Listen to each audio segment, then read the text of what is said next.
नमस्कार, स्वागत है आपका हिमाचल न्यूज़ एंड अपडेट्स में। तो चलिए शुरू करते हैं आज की कुछ बड़ी खबरें। पहली खबर है, 1 जुलाई से प्रदेश के शक्तिपीठ श्रद्धालुओं के लिए खुल रहे हैं। मंदिर करीब 2.25 महीने के बाद खुल रहे हैं। प्रदेश के प्रसिद्ध मंदिर मां नैना देवी, बजेश्वरी, चामुंडा, बालासुंदरी, चिंतपूर्णी आदि शक्तिपीठों में लगातार सैनिटाइजेशन का काम हो रहा है। प्रसिद्ध शक्तिपीठों में अब प्रदेश के अलावा अन्य बाहरी राज्यों के लोग भी दर्शनों के लिए आ सकते हैं। चलते हैं अगली खबर की ओर। सिरमौर जिला के शिलाई उपमंडल के टिम्बी मिल्ला मार्ग पर बारात से वापस लौट रही बोलेरो कैंपर के खाई में गिर जाने से उसमें सवार 10 लोगों की मौत होगी, जबकि 2 लोग गंभीर रूप से घायल हैं। बोलेरो कैंपर अचानक 300 मीटर गहरी खाई में गिर गई। दुर्घटना में सभी मृतक चड़ेऊ गांव के बताए जा रहे हैं। इस दुर्घटना में पुलिस की लापरवाही और अनदेखी को जिम्मेदार ठहराया जा रहा है। बारात सोमवार सुबह 10 बजे टिम्बी बाजार से भटवाड़ा के लिए रवाना हुई। टिम्बी में वाहन चेकिंग व अन्य पुलिस गतिविधियों के लिए 2 पुलिसकर्मी 24 घंटे तैनात रहते हैं। हैरानी की बात तो यह है कि पुलिस के सामने पिकअप में 1 दर्जन के करीब सवारियां भरी थी, लेकिन टिम्बी बाजार में पुलिस ने इसे रोकने की जहमत नहीं उठाई। यदि पुलिस इस पिकअप को चेकिंग के दौरान रोक लेती तो इतना बड़ा हादसा ना होता। चलते हैं अगली खबर की ओर, जो स्कूल छात्रों के लिए है। प्रदेश में 15 जुलाई के बाद जोन वाइज स्कूल खोलने की तैयारी चल रही है, यानी जहां पर कोविड मामले नहीं हैं वहां स्कूलों में छात्रों को बुलाया जा सकता है। पहले चरण में बड़ी कक्षा के छात्र डाउट क्लियर करने के लिए स्कूलों में आएंगे। शिक्षा विभाग की ओर से इसके लिए प्लानिंग भी कर ली गई है। जानकारी के अनुसार 9वीं से लेकर जमा 2 तक के छात्र जिन्हें लगता है कि किसी विषय में उनकी पकड़ कम है, तो उन छात्रों को स्कूल में आने की अनुमति दी जाएगी। हालांकि यह अभियान विंटर स्कूलों से शुरू किया जाएगा। बताया जा रहा है कि शिक्षा विभाग ने स्कूलों से इस बाबत पहले ही रिपोर्ट मांग ली है कि किन जगहों पर कोविड के मामले कम आ रहे हैं। उसी के आधार पर अब शिक्षा विभाग ने प्रपोजल तैयार किया है। जहां पर बहुत कम मामले हैं वहां पर छात्रों को आने की अनुमति होगी। इसमें छात्रों को पहले की तरह स्कूल में आने से पहले शिक्षक की अपॉइंटमेंट लेना ज़रूरी है। चलते हैं अगली खबर की ओर, जो HRTC से है। पर्यटन को बढ़ावा देने और पर्यटकों को सुविधा प्रदान करने के लिए हिमाचल पथ परिवहन निगम अपनी बस सेवा चंद्रताल झील के लिए शुरू करने जा रहा है। सैलानियों को 14,100 फुट ऊंचाई पर झील का दीदार करवाने के लिए परिवहन निगम ने बस का ट्रायल कर लिया है और वह ट्रायल सफल भी रहा है।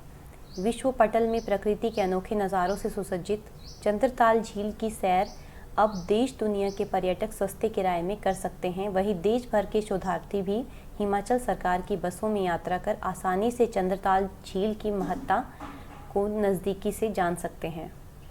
चलते हैं अगली खबर की ओर। हिमाचल में भी डेल्टा प्लस वेरिएंट आने की संभावना। हिमाचल प्रदेश में सैलानियों के पहुंचने का सिलसिला जारी है। पंजाब, हरियाणा, यूपी, दिल्ली, चंडीगढ़ समेत गुजरात और महाराष्ट्र से सैलानी यहां घूमने आ रहे हैं। ऐसे में जाने अनजाने में डेल्टा प्लस वेरिएंट के हिमाचल पहुंचने से भी नकारा नहीं जा सकता। हिमाचल प्रदेश में सोमवार को 146 कोरोना पॉजिटिव मामले आए हैं। शिमला में 62 वर्षीय संक्रमित महिला की मौत हुई है। सोलन से 3, किन्नौर 7, ऊना 6, शिमला 24, मंडी 17, चंबा 31, बिलासपुर 10, सिरमौर 12, कुल्लू 8, हमीरपुर 12 और कांगड़ा में 16 नए मामले सामने आए हैं। चलते हैं अगली खबर की ओर। विश्वविद्यालय ने परीक्षाओं के लिए जारी किया schedule. Under graduate 3rd year की परीक्षाएं 1 जुलाई से शुरू होने के साथ ही 15 जुलाई से द्वितीय वर्ष की परीक्षाएं भी शुरू करेगा। विश्वविद्यालय 15 जुलाई से BA, BSc, BCom द्वितीय वर्ष की परीक्षाएं शुरू होगी। इन परीक्षाओं का संभावित परीक्षा शेड्यूल जारी कर दिया गया है। परीक्षा शेड्यूल को लेकर किसी भी तरह की आपत्तियों को दर्ज करने के लिए 3 जुलाई तक का समय दिया गया है। 5 जुलाई को विवि परीक्षा का फाइनल शेड्यूल जारी कर देगा। विश्वविद्यालय के परीक्षा नियंत्रक डॉक्टर JS नेगी ने बताया कि अंडर ग्रेजुएट द्वितीय वर्ष की परीक्षाओं का संभावित शेड्यूल विवि की वेबसाइट पर उपलब्ध करवाया गया है। उन्होंने कहा कि ये परीक्षाएं अगस्त माह तक चलेगी, जिसके लिए पूरे प्रदेश भर में 156 से अधिक परीक्षा केंद्र स्थापित किए गए हैं। विश्वविद्यालय में जुलाई के अंत में पहले वर्ष की परीक्षाएं करवाने की भी तैयारी की जा रही है। चलते हैं अगली खबर की ओर। हिमाचल के बहुचर्चित विधायक विशाल नेहरिया व उनकी HAS अधिकारी पत्नी ओशिन शर्मा मामले में नया मोड़ आ गया है। अब ओशिन शर्मा ने मामले में FIR दर्ज करवाने से इनकार कर दिया है। हालांकि उनका कहना है कि वह अपने केस को सिविल कोर्ट में लेकर जाएंगी। बयान में ओशिन ने कहा कि वह ना तो नेहरिया के साथ कोई संबंध रखना चाहती है और ना ही वह कोई मामला दर्ज करवाना चाहती है। इससे पहले ओशिन ने मारपीट व प्रताड़ना के कई गंभीर आरोप लगाए थे। उन्होंने एसपी कांगड़ा को दिए अपने बयान में कहा है कि वह विधायक विशाल नेहरिया पर किसी भी तरह का कोई क्रिमिनल केस दर्ज नहीं करवाना चाहती है और ना ही उनकी गिरफ्तारी करवाना चाहती है। ऐसे में माना जा रहा है कि नेहरिया का सियासी जीवनदान मिल गया है। यदि ओशिन नहीं मानती और उन पर एफआईआर दर्ज होती तो विधायक की मुश्किलें बढ़ सकती थी। चलते हैं अगली खबर की ओर। असम राइफल में मेधावी खिलाड़ी कोटा भर्ती रैली 2021। असम राइफल में मेधावी खिलाड़ी कोटा भर्ती 2021 के लिए आवेदन मांगे गए हैं। देश भर में चल रही कोविड-19 महामारी की स्थिति के आधार पर भर्ती रैली 24 अगस्त से शुरू होगी, जो अलग अलग जगहों पर अस्थायी रूप से आयोजित की जाएगी। ऑनलाइन आवेदन प्रक्रिया शुरू हो चुकी है और आवेदन करने की अंतिम तिथि 26 जुलाई है।